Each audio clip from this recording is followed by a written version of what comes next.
வணக்கம் நேயர்களே, இது ஷர்மிளா டாக்கீஸ். நான் உங்கள் டாக்டர் ஷர்மிளா. நேத்து பூரா பாத்தீங்கன்னா சோசியல் மீடியால ஒரு வீடியோ கிளிப்பு வைரல் ஆகுது. அனந்த் அம்பானியுடைய திருமண நிகழ்வுகள் பெரும்பாலும் நியூஸ்ல பேசப்பட்டுட்டு இருக்கு. இந்த ப்ரீ வெட்டிங் ஈவென்ட்ல பாத்தீங்கன்னா மேடையில பல்வேறு விதமான ஆடல் பாடல் என்டர்டெயின்மெண்ட் நிகழ்ச்சிகள் நடக்குது. இது எல்லாத்தையும் பாலிவுட் சூப்பர் ஸ்டாரான ஷாருக் கான் தொகுத்து வழங்குறாரு. அப்போ அந்த மேடையில அவர் for very good measure Jai Shriram அப்படிங்கிற ஒரு வார்த்தையை சொல்றாரு. Jai Sriram and I pray for all of you, your whole family to always be happy. இந்த சின்ன கிளிப்பை மட்டும் எடிட் பண்ணி சங்கிங்க ஃபுல்லா சோசியல் மீடியால வைரல் பண்ணிட்டு இருக்காங்க.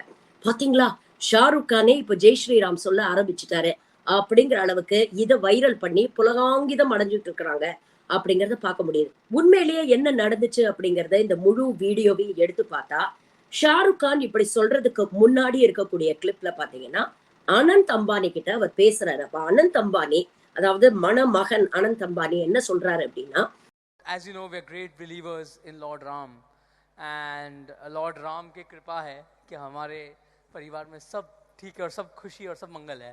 जय Shri Ram. Jai Shri Ram and I pray for all of you, your whole family to always be happy. நாங்க இந்த அளவுக்கு செழிப்பா இருக்கிறோம், எங்க குடும்பம் இவ்வளவு பெரிய குடும்பம் இன்னைக்கு ஒற்றுமையா சந்தோஷமா இந்த நிகழ்வுல நாம எல்லாரும் ஒண்ணு சேர்ந்திருக்கோம்னா இது எல்லாத்துக்கும் காரணம் எங்களுக்கு ராமர் மீது இருக்கக்கூடிய பக்தி தான். ஸ்ரீராமர் தான் இந்த சக்சஸ்க்கெல்லாம் காரணம், இந்த சந்தோஷத்துக்கெல்லாம் அவர் தான் காரணம். நாங்க அவர் மேல ரொம்ப நம்பிக்கை வச்சிருக்கோம். ஜெய் ஸ்ரீராம், எங்க குடும்பம் இப்படி நல்லா இருக்குன்னா அதுக்கு அவர் காரணம் அப்படின்னு சொல்றாரு. அந்த கிளிப்பிங்கை ஒட்டி உடனே ஷாருக் கான் அவருக்கு பதில் சொல்லும் பொழுது, yes very good Jai Shriram அப்படின்னு சொல்லிட்டு for very good measure Jai Shriram சொல்லிட்டு திரும்பி அங்கேருந்து திரும்ப சென்டர் ஸ்டேஜுக்கு வராரு.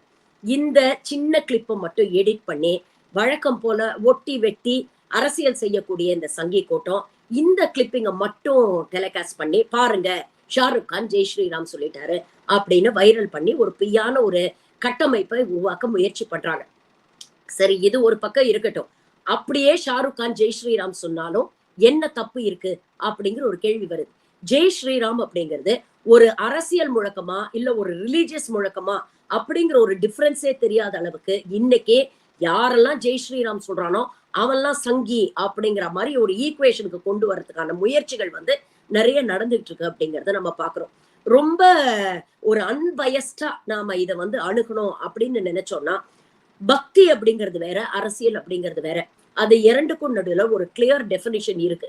அதனாலதான் இந்தியாவை ஒரு செக்யூலர் நாடு அப்படின்னு சொல்றோம். அதாவது அரசியல்ல மதம் பக்தி இதெல்லாத்தையும் கலக்க கூடாது அப்படின்னு.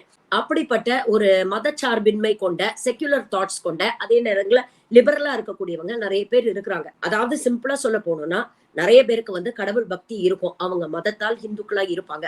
ஆனாலும் மற்ற மதங்களை மதிக்கக்கூடியவர்களா இருப்பாங்க. எல்லாரும் சமம், எல்லாருக்கும் எல்லாமும் போய் சேரணும் அப்படின்னு நினைக்கக்கூடிய ஒரு பிராட் மைண்டட் லிபரலா கூட இருப்பாங்க. ஆனா இன்னைக்கு நிலைமை எப்படி ஆயிடுச்சுன்னு பாத்தீங்கன்னா, எவன்லாம் ஜெய் ஸ்ரீராம் சொல்றானோ அவன்லாம் கடைஞ்செடுத்த சங்கி அப்படிங்கிற மாதிரி ஒரு நிலைப்பாடுக்கு மக்களை தள்ள ஆரம்பிச்சுட்டாங்க. இதற்கு ஒரு விதத்தில் காரணமும் இந்த சங்கி கூட்டம் தான். ஏன்னா நாங்க தான் பெரும்பான்மை, ஜெய் ஸ்ரீராம் தான், இது ராம ஜென்ம பூமி, இது ராம ராஜ்யம் அப்படின்னு அரசியல் நிகழ்வுகள் எல்லாத்தையும் மதத்தோட ஐடென்டிஃபை பண்ண ஆரம்பிச்சதே இந்த சங்கி கூட்டமும் பாஜக RSS கும்பலும் தான். அதனால இன்னைக்கு யாரு ஜெய் ஸ்ரீராம் சொன்னாலும் உடனே பாருங்க இவங்க சங்கி சப்போர்ட்டர் ஆயிட்டாங்க, இவங்க பாஜக RSS உடைய ஆதரவாளர் ஆயிட்டாங்க அப்படிங்கிற ஒரு நிலைப்பாடை எதிர்கட்சியில் இருக்கக்கூடியவள் எதிர் தரப்பில் இருக்கக்கூடியவர்கள் எடுக்கக்கூடிய ஒரு என்ன சொல்றது அன்பார்ச்சுனேட் ஒரு சிச்சுவேஷன் அப்படின்னு தான் நம்ம சொல்லணும். சரி, ஷாருக் கானை பொறுத்த வரைக்கும் பாத்தீங்கன்னா இதுதான் ஃபர்ஸ்ட் அவர் ஜெய் ஸ்ரீராம் சொல்றாரா அப்படின்னு பார்த்தா இல்ல. கொஞ்ச நாள் முன்னால டேவிட் லெட்டர்மேன் அப்படிங்கிற ஒரு ஆங்கிலேயருடைய ஒரு பிரபலமான டிவி ஷோ இருக்குது, டேவிட் லெட்டர்மேன் ஷோ. அந்த ஷோல ஷாருக் கான் பங்கேற்கிறாரு. அதுல ஒரு இன்டர்வியூல அவர் என்ன சொல்றாருன்னா, So I used to be the monkey army, monkey Sena. So we had Hanumanji, the monkey god, if I may say so. So Hanumanji would say, "Bol Sirapati Ramchandra ki," which means நான் சின்ன வயசுல இருந்தே நிறைய இந்த மேடை நாடகங்கள்லாம் நடிச்சிருக்கேன். அப்போ ராம்லீலா நாடகத்துல ஹனுமார் வேஷம் போட்டு நான் நடிச்சிருக்கேன். அப்போ தொடர்ந்து எனக்கு இருக்கக்கூடிய ஒரே டயலாக் பாத்தீங்கன்னா, போலோ சிய ராமச்சந்திர கி ஜெய் அப்படிங்கிற டயலாக் தான் நான் நிறைய சொல்லியிருக்கேன் அப்படின்னு சொல்லிட்டு அந்த ஷோல அந்த டயலாக் அவர் சொல்றாரு. உடனே ஆடியன்ஸ்ல இருக்கிறவங்க எல்லாம் ஜெய் அப்படின்னு சத்தம் போடுறாங்க. அந்த வீடியோ வந்து நிறைய பேருக்கு மறந்து போயிருக்கும். ஸோ ஷாருக் கானை பொறுத்த வரைக்கும் நீங்க பாத்தீங்கன்னா, அவருடைய ஆரம்ப கரியர்ல இருந்து நீங்க பாத்துக்கிட்டு இருந்தீங்கன்னா, என்னைக்குமே அவருடைய மதத்தோட அவர் தன்னை அடையாளப்படுத்தி கொண்டது கிடையாது. நிறைய இன்ஃபேக்ட் அவருடைய படங்கள்ல எல்லாம் பாத்தீங்கன்னா, அவர் ஒரு இந்துவா தான் நடிச்சிருக்கிறாரு. ஹிந்து கல்ச்சர், கலாச்சாரங்கள், அதுவும் இந்த வடநாட்டுக்கே உள்ள அந்த கலாச்சாரங்கள் எல்லாம் உள்ளடக்கிய நிறைய திரைப்படங்கள்ல, கமர்ஷியல் திரைப்படங்கள்ல தான் அவர் அதிகம் நடிச்சிருக்கிறாரு. பெருசா ஒரு எக்ஸ்பெரிமெண்டல் சினிமாலாம் அவர் ஆரம்ப காலகட்டங்கள்ல அதிகம் பண்ணது கிடையாது. சோ ஆரம்பத்துல இருந்தே பாத்தீங்கன்னா, ஷாருக் கான் என்பவர் ஒரு நடிகரா மட்டும்தான் பார்க்கணும். ஒரு நடிகராக தான் ஏற்ற கதாபாத்திரத்தை சிறப்பாக செய்து கொடுக்கக்கூடிய ஒரு கமிட்மெண்ட் இருக்கக்கூடிய ஒரு பர்ஃபெக்ஷனிஸ்டா தான் நம்ம ஷாருக் கானை பார்க்கணும். கொஞ்சம் யோசிச்சு பாருங்களேன். இத பத்தி அம்பானி குடும்பமும் பெருசா யோசிச்சிருக்காது. ஷாருக் கானே பெருசா யோசிச்சிருக்க மாட்டாரு. அதை சொல்லிட்டு அடுத்தடுத்து கடந்து போயிருப்பாங்க. அவங்க அந்த நிகழ்ச்சியில, அந்த பிரம்மாண்டத்துல வந்து சந்தோஷமா இருந்துட்டு கடந்து போய் நிம்மதியா தூங்கியிருப்பாங்க.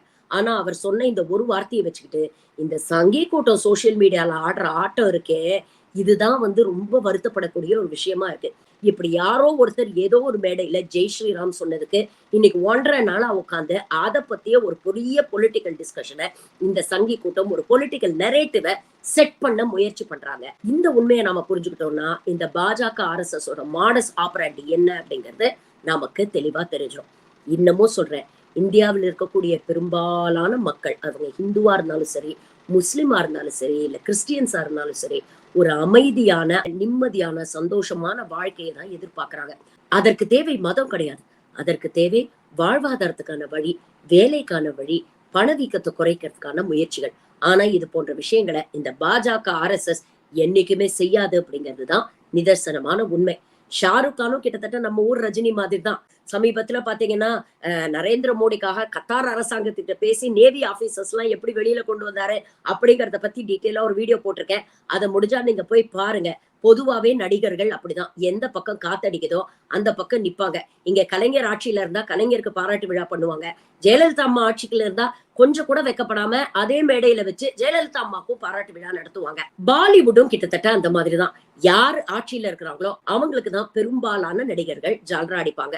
ஆனா எல்லாருமே அப்படி இருப்பாங்களா அப்படின்னு கேட்டா அது ஒரு கேள்விக்குறிதான். உதாரணத்துக்கு நம்ம பிரகாஷ் ராஜ் இல்லையா, எவ்வளவு தைரியமா இன்னைக்கு இருக்கக்கூடிய பாஜக RSS அரசாங்கத்தை நோக்கி தன்னுடைய கருத்துக்களை தைரியமா பதிவு பண்றாரு.